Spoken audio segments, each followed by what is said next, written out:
So hey guys, we are back from New Hampshire, checking in for this week's episode of Kellie in the Capitol and Kellie on the campaign trail. We were just in New Hampshire at the First in the Nation primary.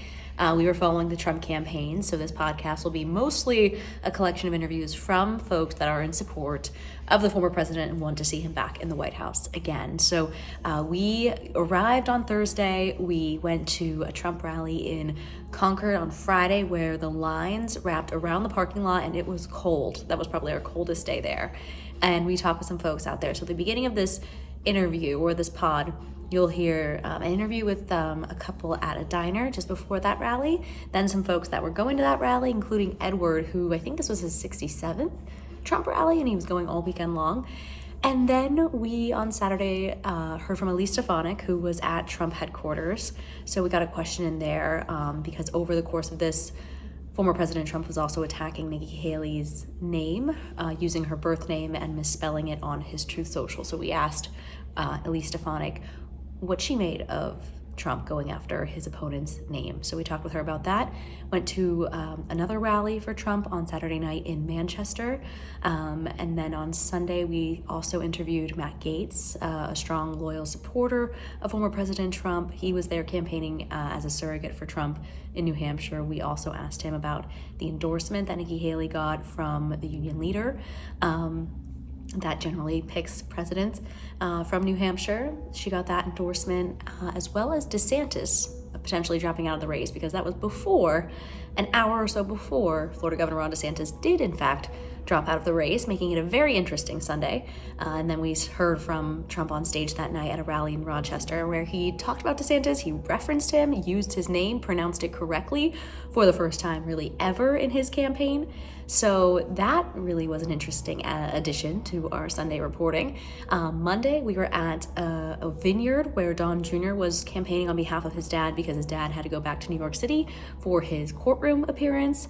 And then there was the Trump election eve rally on Monday night, going into primary day on Tuesday. So we were out talking with voters. So in this podcast, you will also hear from two voters, as well as another Trump surrogate, South Carolina Senator Tim Scott, who we caught up with one-on-one at one of the polling locations. So I was able to ask him about, being out there campaigning for Trump. Is this a VP audition? You'll have to hear what he had to say to that, as well as his thoughts on Nikki Haley. She appointed him to his Senate seat. Does he feel some sort of loyalty to her? And he's going against her, standing right behind Trump on stage as he celebrated his victory that night. And he'll be going on to his home state of South Carolina to root for him more as Nikki Haley continues on. So we have all of that. So this is all a collection of extended interviews for you that are never seen or heard before, just clips of them on the news. So you get to hear the full interview, and I would love to hear your takeaways. So we'll catch up on the back end. I'm Kellie. Nice to meet you. This is Jessica. We're with NewsNation. How are ya? Kellie. Nice to meet you. So you're supporting whoever the Republican is? Or? That's it, but Tuesday you have a choice if it's Haley, DeSantis, Trump. Is there anybody you're leaning towards on Tuesday? Well, it will probably Trump. Because he was good when he was in last time. I just hope he can be half as good with him. What is it that you like about him? I don't like his mouth. I like what he does for the country. I feel the same way. I like what he did last time he was in. He did a good job, and I vote for him. Okay. Do you feel like there's this movement around him, or it seems he's pretty unstoppable at this point? There's a lot of people that liked him. After this, anything is going to be better. There was a thing on the news this morning saying that the Republican Party is dead, but everybody likes Trump. We'll see. Do you think Trump represents the Republican Party that you knew? I think he's a leader. What I know, who I know, whatever. Yeah. I think he's a leader. Yeah. And you voted for him in 16 and 20? Yes. Yeah. And vote for him again, likely. Yes. Do you think it's all over after New Hampshire? Is this the nominee at this point? Pretty much. We'll see. I think the one in the Carolinas, I think will determine who's going to stay. And I think Haley and DeSantis are history after that. So. Or are you going to say Kathy Sanders? Yeah. I feel I don't think I liked DeSantis, but he couldn't really get going, and I don't want a female for president. What is it about Trump's policies that you liked that he did? Well, he cut the taxes. There was no war. We didn't have the mess at the border. The border's a big item in the country. So There's a lot of there's so many bad guys that come across. I'm not against them coming across. Let them do it legally, the way they should do. Never mind this running across the border. A lot of them have died down there running across. 1,200, 1,500. Cartels are letting all these drugs in, and they're killing a lot of Americans. So this is not good. I hope that told you what you want to do. Remind me of your name one more time. Jim Cross, C-R-O-S-S. And where are you from? Loudon. Okay. And yourself? Thank you. Kathy. yeah. I picked her up on the way. You're 1, 2, 3, 4, 5th in line here. Early today. I've been to other rallies in the past couple months, and there were just lines and lines of people. So we'll anticipate some more people coming, but I left work early today. They know when it's a rally day, I get off early today. So How many Trump rallies is this for you? this will be my third one so far this year. But this is really the first time I've started really paying attention to it the past few years. So I missed the first ones back in 2016, but now we're here and we're going to fight. So it's time. You were saying after 2020, your support just grew for him. Why is that? Mostly because I don't like what happened. I don't know. I don't like the way things are right now, for sure. But I really wanted to pay attention and be more involved with things. I mean, until Biden got in, things were great. And then things slowly changed, and I just don't like the way things are right now. I feel like just things are out of control, and we need to really get a hold on it. And I think that Trump's the only person that can really do it, because he knows what's going on already. We don't have time to wait around and wait for someone to kind of catch up. I mean, he knows he's going to come in day one and just take charge, and I think that's exactly what we need. I keep hearing that from people. I was just in Iowa for the caucuses. They said the same thing. He is the only one that can do this. What is that resounding message? What is this with this MAGA movement in a way? I think it's just because he's always for the people. Whatever he does is for America, and I think that's gotten lost. Fighting for other countries, yeah, that's great, but we need to keep America first. I think that's gotten so lost, and Donald Trump's the only one that can do it, because he's the only one that's been fighting for us, and he keeps fighting. He goes to court one day and then shows up at a rally that night. I think that just proves that he's just really the one that can do this for us and get us back on track. And as far as his campaign, it's almost like he's campaigning like an incumbent president, out here. Do you think he's really is he unstoppable at this point? Is he the Republican nominee? Oh, 100%. The polls are showing it every day. I mean, nobody can catch up. People are going to start dropping like flies. The other candidates should just hang up their hats now and call it a day, because they don't stand a chance. They really don't. People want change, and people want to see things differently. They want the country back in order, and I think Trump's the only one that can do it, and he's going to win. He is going to win 100%. I have faith in that, and I think a lot of other people do now, and I think people are finally seeing the benefits of his work and his dedication, and I think that's really going to go a long way for America. And last question, I've been asking this of folks. I covered him in 16, I'm covering him now in 24, and I've been asking his supporters, has their support increased from 2016 to 2024? And I think you're proof of that you're saying you got more involved after 2020. Oh yeah, I mean, I think we can't sit around and just let things happen anymore, because look at where the country is right now. Financially, it's ridiculous. I work 2 jobs just to catch up and keep up, and I've never had to do that before. Things are just groceries, gas, the whole thing. Everything's just way too expensive, and it'll just change so much when Trump comes back into office. And I don't know, I just think really that he's the only one that can change things. And I'm just excited for this. I'm excited to support him every day. I love to keep up on things that he's doing, and I'm excited for this. And I really want to see more people hop on board and see that he is the one that can do this for us. Remind me of your name again. I'm Sharon. How do you spell it? S-H-A-R-O-N. And last name? R-U-Z-A-N-S-K-I. And where are you from? I live in Concord. I live in Concord, New Hampshire. I'm excited to see him today. Edward, why did you want to be out here today, and how many Trump rallies is this for you? I know it's going up. Well, I'm Edward X. Young. I'm from Brick, New Jersey. That's in South Jersey. It was a long ride getting here. And you said, how many Trump rallies is this for you? This will be my 67th Trump rally.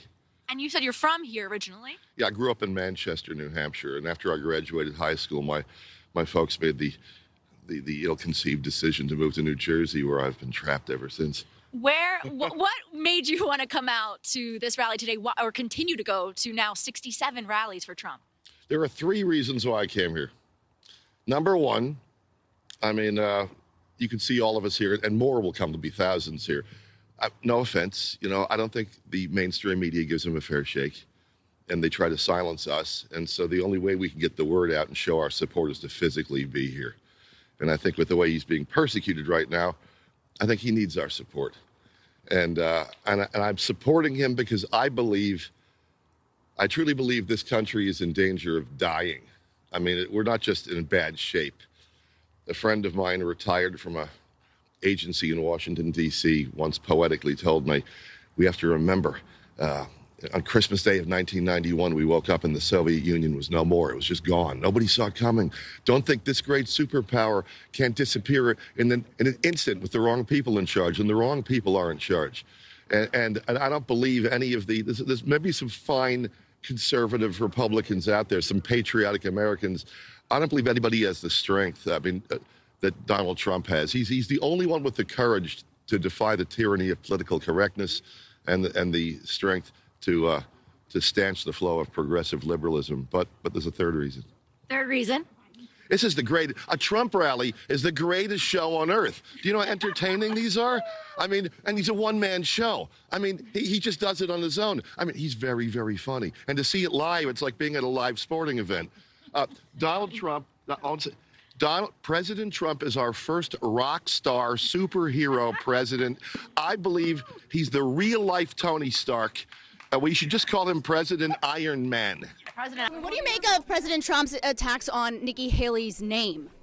Well, President Trump, I stand by. There is a lot of back and forth going on, but I'll tell you what's unacceptable. Nikki Haley has been disloyal to President Trump. She's been disloyal to the American people. On the issues related to election integrity, Nikki Haley was spewing Democrat talking points. That's why you're seeing so much support. And as you see this close out in New Hampshire, we are in such a strong position in support of President Trump. And now she's going after formerly registered Democrats to vote in our New Hampshire primary. Tells you everything you need to know about her. I wanted to ask you about that for just clarification, because that was months ago that they had to, register and that kind of thing, so they can't really switch it at this point. Or I was trying to clarify what he meant by his Yes, so formerly registered Democrats had until October the 6th to register as undeclared voters in the primary. We know for a fact that nearly 5,000 Democrats are now registered as undeclared, and Nikki Haley and Chris Sununu, our so-called Republican governor in this state, are pushing those former Democrats to vote in the Republican primary on Tuesday. That tells you what you need to know about Nikki Haley, that she is targeting people who believe in open borders, who believe in Bidenomics, and who believe in lawlessness around this country. We are focused on turning out Republicans and common sense independents who believe in President Trump's vision for the next 4 years. Will he accept the results as they come in, if you're referring to that? He's going to have a crushing victory in New Hampshire, just like he did in Iowa. It will be quite easy to accept the results. And last one, he was mentioning Nikki Haley's birth name. I was curious why he was attacking her on that. President Trump is in a battle for the presidential nomination. There's been shots fired on both sides, and he is attacked every single day by his opponents, Nikki Haley and Ron DeSantis, by the Democrats, of course, Joe Biden, by the biased fake news media, by the Justice Department that is indicting him on nearly 100 counts across the board in states from Georgia to New York on baseless charges that are going nowhere. So he has every right to fight back, and that's why the American people love him, because he fights back. Why her name? It just sounds like people are saying it's race or ethnicity related. Why are Nikki Haley and Ron DeSantis endlessly attacking President Trump every day? Why are they lying about his record? Ron DeSantis was on the debate stage sounding like a Democrat a couple weeks ago, saying President Trump never built a border wall. That is a bold-faced lie. He built nearly 500 miles of it. He delivered on his promises to the American people. DeSantis says he has no plans to drop out, and then he's going to continue on to South Carolina and says this will be a two-person race. I guess I would ask, what are his plans then? If his plans aren't to drop out, and he doesn't have any advertisements running, and he won't achieve earned media by turning down 2 Sunday shows, a reasonable person might ask, what is the DeSantis plan or path? And I think the reason that campaign staffers aren't really giving you robust pushback on that is that they don't even know. This is largely, look, you think about the stages of grief, right? We've had denial with the DeSantis campaign. We've had a good amount of anger. This last week on television, you saw the bargaining, right? You saw him say, well, it was just the inevitability of Trump. And well, people said they liked me and might support me in 2028. And then after that, we ultimately get to acceptance. And the stages of grief are quite And Haley just got the Tuesday is ending the entire presidential primary. You see, Tuesday is the definitive day that ends the whole primary. It could be. Haley just got the endorsement. Haley just got the endorsement from the union leader. What do you make of that? She just got the endorsement from the union leader. What do you make of that? I think we're going to get the endorsement from the voters. And who are you supporting today? Nikki Haley. And why is that? Because she is so sincere. I have never met another candidate that is sincere. She's organized, she is well-spoken, she is intelligent. I first saw her when she was ambassador, and I thought to myself at that time, I hope she runs for president someday. And we were talking, you said you voted for former President Trump in 16 and 20, and then what changed? Well, I'm not happy with his behavior, and I also think that if he were to be president again, there would be so much chaos, as Nikki puts it, vengeance, and he'll spend half his time in court. Now, and I know Nikki is saying that. She's saying the chaos follows him. Is that something she picked up from the voters, or the voters picked up from what she was saying, or you guys kind of both think that? Oh, I think we all think that. I think even before, there was always chaos. You never knew what he was going to say next. And how do you think it's going to go? You know this community, you know the state. How do you think this is going to go tonight? I think a lot of independents are going to vote for her, at least based on the people that I know. They're independents. I even know some staunch Democrats that always voted Democrat that are voting for her. So I've got hope. I think it's going to be closer than everyone expects. And you think if Haley is the Republican nominee, she could go on and beat Biden more so than Trump? Oh, absolutely. The polls are showing that. Yes, I do think so. SANDYWOODMANSEE. And where are you from? I grew up in North Reading, Mass. I lived in Epping, New Hampshire, the next town over, for a very long time, and I live and claim residency here in Raymond, New Hampshire now. And you were saying you just made your mind up. 15 minutes ago, 20 minutes ago. I was heavily leaning toward Nikki. I like her. I do. But I think the world needs Donald Trump now to get the United States back on track. And you said you supported him in 16 and 20? I actually worked for Donald Trump back in 16. Donald, if you see me, hi, how you doing? I'm the guy who always wore the bow ties. I saw wonderful things back in 16, and I saw some terrible things politically. But I think we need Donald Trump to get us back on track right now. I've been hearing you on stage and this enthusiasm that you're feeling for the former president, almost seeming more excited on stage than when you were for your own presidential campaign. What are you feeling? What's brought that about? Maybe it's the engagement. Love is in the air. I also would say that I love America as well. And so when I really think about the next 4 years, I want the next 4 years to be like the 4 years when President Trump was in office, when we drove inflation down to 2%, where unemployment was at record lows for African Americans, Hispanics, Asians, a 70-year low for women. I want a country that feels like it's coming together. And I will say the chaos of the last 4 years nearly, where millennials can't afford a home, where it's crime throughout neighborhood after neighborhood after neighborhood, carjackings in some cities at 400% increase. It's time for us to get back to law and order, believing in uniting this nation around one common cause, another American century. President Trump gets that done. And he said he's feeling confident going into tonight and then going over back to your home state of South Carolina next. Also there, Nikki Haley, I know she appointed you to your Senate seat. Yes. Do you feel a sort of loyalty to her, but you feel at the end of the day you had to go with former President Trump? I tried my best to not make it about me or Nikki or President Trump. I really try to think about the American kid who's growing up in poverty in a way that I did when I was a kid. I wanted to make sure that this country afforded that kid the same opportunities that I had. President Trump does that better than anybody else. And that made my decision very easy. Now, coming out here today, talking with the supporters, being a surrogate for former President Trump, is this sort of a VP audition for you? No, not at all. This is just making sure that we win. I mean, bottom line is the best way for us to have a better country is for us to have the right president. And having the right president means getting on the campaign trail and doing what I love doing, which is talking to Americans about the goodness and the greatness of this nation. As long as I can continue to do that, I'm blessed by the good Lord. And Nikki Haley saying today that who surrounds Trump is this political elite, and that they don't support her because of that. What do you say about that? Well, anytime you're disappointed with the results, you look for someone to throw stones at. That's unfortunate. The truth is that she's a good person and a good candidate.